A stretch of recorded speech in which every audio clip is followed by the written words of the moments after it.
Hi hello. പിന്നെ എന്തൊക്കെ വിശേഷം? എല്ലാവർക്കും സുഖമല്ലേ? ഞാൻ കുറച്ച് നേരത്തെ മുന്നേ എൻ്റെ ഒരു ഫ്രണ്ട് വിളിച്ചു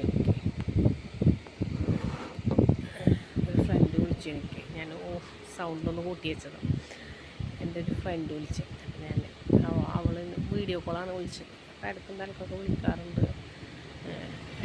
എൻ്റെ കല്യാണം കഴിഞ്ഞിട്ടൊരു 15 ദിവസം കഴിഞ്ഞിട്ടാണ്. 15ആണോ എന്നറിയില്ല, ഒരു മാസമാണോ എന്നറിയില്ല. അത്ര ഡിഫറൻസും കല്യാണം കഴിഞ്ഞിട്ട്. അങ്ങനെ ഫ്രണ്ടുമാണ്, ഒരു ഫാമിലിയാണ്. അങ്ങനെ വിളിച്ച് കുറേ നേരം സംസാരിക്കും. അവളെ കാര്യങ്ങൾ പറയും, എൻ്റെ കാര്യങ്ങൾ പറയും. അപ്പം എന്നോടൊക്കെ നീ എവിടെ? അപ്പം കടയിലല്ലാണ്ട് ഞാൻ 24 മണിക്കൂറല്ല, തിങ്കൾ മുതൽ ശനി വരെ രാവിലെ 9 മണി മുതൽ രാത്രി 7 വരെ കടയിൽ തന്നെ ഉണ്ടാവും എന്ന് പറഞ്ഞു. ആണോ എന്ന്. അപ്പോൾ അവളെ കയ്യിലൊരു കുഞ്ഞു കുട്ടിയുണ്ട്. ആ കുട്ടി വന്നിട്ട് അവളെ കെട്ടിപ്പിടിച്ചിട്ട് ഇങ്ങനെ കുത്തളി.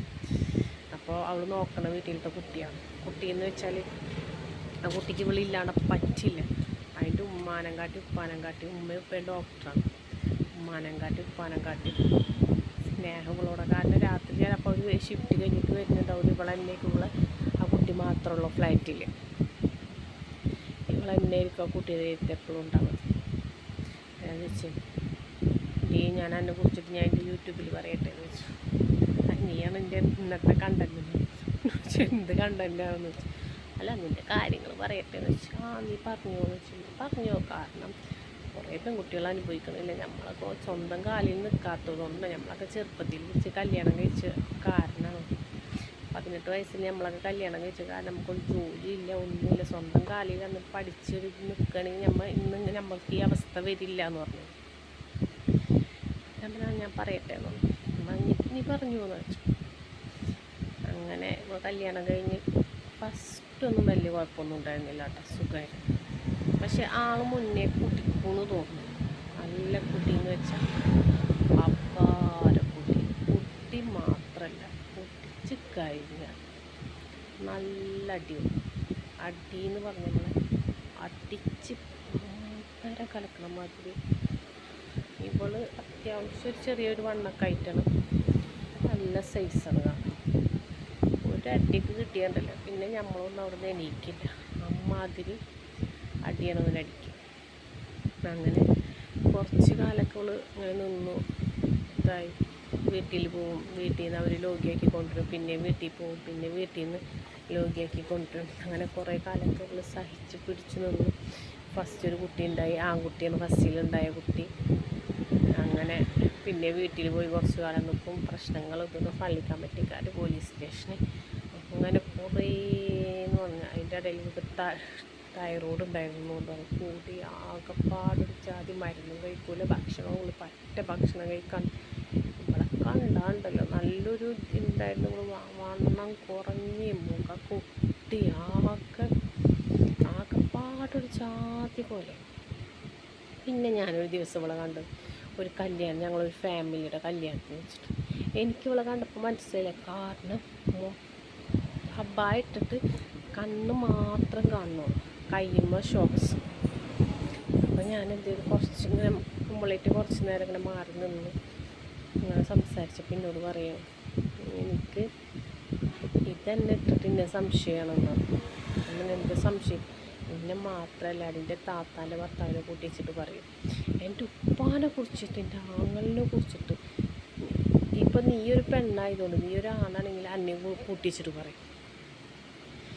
അബ്ബായിട്ടിട്ട് ഇവള് കല്യാണ ഫംഗ്ഷന് വന്നിട്ട് ഇവള് മൂലൊക്കെ പേടിച്ചിട്ട് ഒരു മൂലൊക്കെ ഇന്നിട്ട് വർത്താനം പറയുമ്പോൾ 2-3 വട്ടം വന്ന് നോക്കിയിട്ട് പോയിട്ടാണ്. 2-3 വട്ടം ഇവൻ വന്ന് നോക്കിയിട്ട് പോയപ്പോൾ ഇന്നോട് നോക്കിയിട്ട് പോകണ്ട, ഇന്ന് വീട്ടിലേക്ക് തന്നെ എന്താ നീ അവളോട് പറഞ്ഞതെന്ന് ചോദിച്ചിട്ടായിരിക്കും ഇന്നത്തെ അടിയെന്ന് പറയും. ഒരു പിള്ളേർ ഇത് കണ്ടിട്ടാണ് വളരുമ്പോൾ, എൻ്റെ മക്കളിത് കണ്ടിട്ടല്ലേ അടി വളരണേന്ന് ചോദിച്ചു. കുറേ ഞാൻ എൻ്റെ വീട്ടിൽ കൂടെ, അപ്പം എൻ്റെ വീട്ടിൽ പറഞ്ഞ് ഉണ്ടാവില്ല, അവനവൻ്റെ ആൾക്കാരൊക്കെ വിളിച്ചിട്ട് വരും, ഇനി ഉണ്ടാവില്ല എന്നൊക്കെ പറഞ്ഞിട്ട് പിന്നെ അത് ക്ഷമിച്ച് മുന്നോട്ട് പോവുക. അപ്പോൾ ഇതുമാതിരി ക്ഷമിച്ച് ലാസ്റ്റ് ഇവളാണെങ്കിലോ ഇവളെ പേരിൽ കുറേ ലോൺ എടുത്തിട്ട് നമ്മൾ ഈ സാപ്പ് മുത്തൂറ്റി അന്നെന്താണോ ഭയങ്കര ചൊറിച്ചിട്ട് ഈ സാപ്പ് മുത്തൂറ്റി അങ്ങനത്തെ ഇതിനൊക്കെ കുറേ ലോൺ എടുത്തിട്ടുണ്ട്. ഇവളെ വീട്ടിലേക്ക് വന്നാലുണ്ടല്ലോ ഇവൻ്റെ സ്വഭാവം ഉണ്ടല്ലോ, ലോൺ അടക്കൂല. ഇത് ആഴ്ചയിലുള്ള അടവല്ലേ, പിന്നെ ഒരു ഇതിന് വേണ്ടിയിട്ട് എടുത്തതാണ്.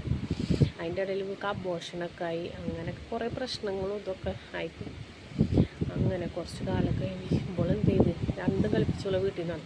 നമ്മൾ ഉമ്മയപ്പൊക്കെ ഞാനൊക്കെ ഉണ്ട് നമ്മളെ വീട്ടിൽ. നമ്മളെ ഉമ്മയപ്പൊക്കെ പറഞ്ഞു ഇനി ഉണ്ടാവില്ല മോളെ പോ, ഇനി ഉണ്ടാവില്ല മോളും ഇനി പോകുന്നൊക്കെ പറഞ്ഞിട്ട് ഉമ്മയപ്പൊക്കെ ഇനി ഉമ്മ എനിക്ക് സഹിക്കാൻ വയ്യ, ഇനി നിങ്ങളെ മോളങ്ങ് കാണണമെങ്കിൽ ശവമായിട്ട് കാണുള്ളൂ.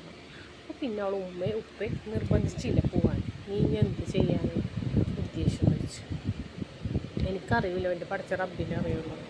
അങ്ങനെ ഒരു ദിവസം പുറത്തേക്ക് ഇറങ്ങിയപ്പോൾ ഞങ്ങളവിടുത്തെ പുറത്തേക്ക് എന്ന് പറഞ്ഞാൽ ഇവിടെ ഞങ്ങൾ അങ്ങാടി എന്നൊക്കെ പറയും.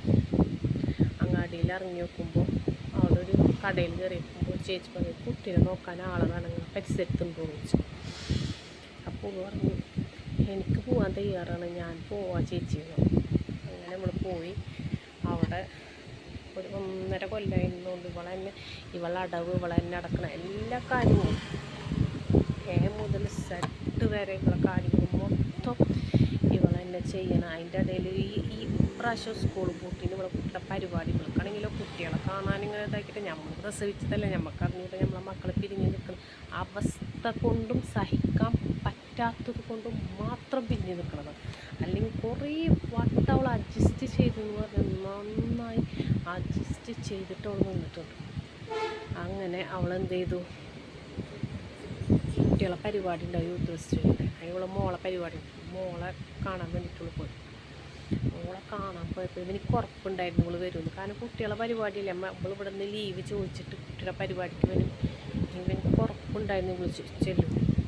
ഇവിടെ താത്തയും ഭർത്താവൊക്കെ മാറുന്നു. കാരണം ഇവരെ കണ്ടിട്ട് വേറൊരു പ്രശ്നം ഉണ്ടാവണ്ടെന്ന് വിചാരിച്ചിട്ട് താത്തയും ഭർത്താവൊക്കെ വേറെ മാറുന്നു. അങ്ങനെ ഇവിടെ കണ്ട വശമുണ്ടല്ലോ, ഒറ്റ അടിയെന്ന് പറഞ്ഞ് ആ അടിക്ക് വീണവള് ആ ഗ്രൗണ്ടിൽ, സ്കൂൾ ഗ്രൗണ്ടിൽ വീണ. ആൾക്കാരൊക്കെ നോക്കുക, ആൾക്കാരൊക്കെ പേടിയാണ് ഇവനെ. സ്കൂളിൽ കുട്ടികളെ കാണിക്കാൻ പോയാൽ ടീച്ചർമാർ കാണിക്കൂല. കാരണം സ്വന്തം മോളെ ആണെങ്കിലും മോനായാലും ആറ്റിങ്ങളെ വാപ്പ പറഞ്ഞിട്ടുണ്ട് കാണിച്ചു കൊടുക്കേണ്ടത്. ആരെ പോണത്, സ്വന്തം രക്ഷിതാവുന്ന ആളും ആ കുട്ടികളെ പ്രസവിച്ച് ഉമ്മാണ് പോണത്. ഓരോന്ന് ടീച്ചർമാരോട് പറഞ്ഞ് ടീച്ചർമാർ കാണിച്ച് കൊടുക്കന്നില്ല. ഇത് സങ്കടം സഹിക്കാൻ വയ്യാത്ത ഇപ്പോൾ അടിച്ച പശുകൾ നല്ല കടന്നോട്ടുന്ന എണീച്ചിട്ട് വേഗം ഓടി. അപ്പോൾ ആൾക്കാരൊക്കെ വട്ടം കൂടി. നമ്മൾ ഓടി വേഗം പോയിട്ട് നമ്മൾ താത്തയും ആങ്ങളെ ഉണ്ടായിരുന്നു, അവരെ കാറിൽ കയറിയിട്ട് അവിടെ നിന്ന് ഇങ്ങനെ പോകുന്നു. അപ്പോൾ ഇന്ന് വിളിച്ചപ്പോൾ ആ കുട്ടി ഞാൻ ചോദിച്ചില്ലേ എനക്കെൻ്റെ മക്കളെ കാണാൻ ആഗ്രഹമല്ലേ എന്ന് ചോദിച്ചപ്പോൾ പിന്നെ ആഗ്രഹമൊക്കെ ഉണ്ടടി, എനിക്ക് സ്വന്തമായിട്ട് ഇപ്പം ഞാൻ കടം വീട്ടിക്കൊണ്ട് സ്വന്തമായിട്ടൊരു വരുമാനം ഇപ്പോഴാണ് എനിക്ക് തുടങ്ങിയിട്ടുണ്ട്. എൻ്റെ മക്കളെ അവൻ്റെ കൂടെയാണ് മക്കൾ. എൻ്റെ മക്കളെ ഞാൻ കയ്യിൽ കൂട്ടി പോകുമ്പോൾ എൻ്റെ ഒരു രൂപ പോലും ഇല്ല. നമ്മളെ മക്കളിപ്പോൾ ഒരു കേസാണെങ്കിലും പോവുകയാണെങ്കിൽ നമ്മളെ കയ്യിലൊരു രൂപ, ചിലവരൊക്കെ പറയും അതൊരു രൂപ ഇല്ലാണ്ട് അങ്ങനെ ശരിയാക്കും ഇങ്ങനെ ശരിയാക്കും. എനിക്ക് എൻ്റെ മക്കളെ വേണമെങ്കിൽ എൻ്റെ കയ്യിൽ കാശ് വേണം, അതിന് ഞാൻ ജോലി എടുക്കണം. അതിൻ്റെ ഇടയിൽ എൻ്റെ അടവുണ്ട്. അവൾക്ക് കുറേ അസുഖങ്ങൾ കുറേ ഉണ്ട്. പ്രഷറിൻ്റെ അല്ല, കുറേ അസുഖങ്ങൾ. അതിൻ്റെ ഇടയിൽ പ്രഷർ കുറഞ്ഞത്, തൈറോയിഡിൻ്റെ ബുദ്ധിമുട്ടാണെങ്കിൽ അങ്ങനെ പറ്റ ക്ഷീണിച്ചെന്നെല്ലാം.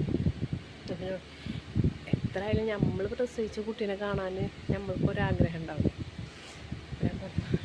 ഇങ്ങനെ പറയുമ്പോൾ നമ്മൾ ആ ചോദ്യം ഞാൻ മിക്കവാറും ആ ചോദ്യം ഞാൻ ഇതാക്കും. എന്നാലും ഞാൻ ഇടയ്ക്ക് ചോദിക്കും. അങ്ങനെ ഇങ്ങനെ കരയും. അപ്പോൾ ഇവൾ നോക്കണ കുട്ടിയുണ്ടല്ലോ അതിങ്ങനെ വന്നിട്ട് തുടച്ചു കൊടുക്കും. എന്തിനാ ആൻറ്റി കരയണം എന്ന് പറഞ്ഞിട്ട് ഇങ്ങനെ തുടച്ചു കൊടുക്കുക കുട്ടി.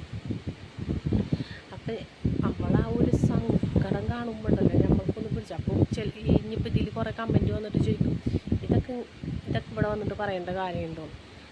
ഓരോരുത്തരുടെ ജീവിതം, ഓരോരുത്തർ സഹിച്ച കാര്യങ്ങൾ വരുമ്പോൾ ചിലവർ വന്നിട്ട് പറയും ഇതൊക്കെ എന്തിനാ ഇവിടെ പറയേണ്ട ആവശ്യം, നിങ്ങളെ മനസ്സിൽ വെച്ചാൽ മതിയില്ല. അല്ല ചില പെണ്ണുങ്ങൾ ആത്മഹത്യ ഇതൊക്കെ ചെയ്യുമ്പോൾ സത്യം നമ്മളൊക്കെ അതേമാതിരി ജീവിതത്തിൽ നിന്ന് കടന്നു പോകുന്ന എങ്ങനെയാണ്, ഏത് സമയത്താണ് നമ്മൾക്ക് ആ തീരുമാനം എടുക്കേണ്ടതെന്ന് നമ്മൾക്ക് തന്നെ അറിയില്ല. പെട്ടെന്നുള്ളൊരു തീരുമാനം. അങ്ങനെ 2-3 വട്ടം പോയിട്ട് ഇവിടെ വീട്ടിൽ പിടിച്ചു കൊടുത്തിട്ടുണ്ട്. അങ്ങനെ സഹിച്ച് ഇപ്പോൾ അവൾക്ക് ഇപ്പം ഞാൻ എന്തെങ്കിലും ചോദിച്ചാൽ ഇപ്പം എനിക്ക് ആരെ മുന്നിലായാലും നല്ല ധൈര്യമായിടേ. കാരണം ഞാൻ അധ്വാനിക്കണം, ഞാൻ കഷ്ടപ്പെട്ടിട്ട് അധ്വാനിക്കും. ചില ആ കുട്ടിയുടെ ഉമ്മയും ഡോക്ടർമാരാണ്.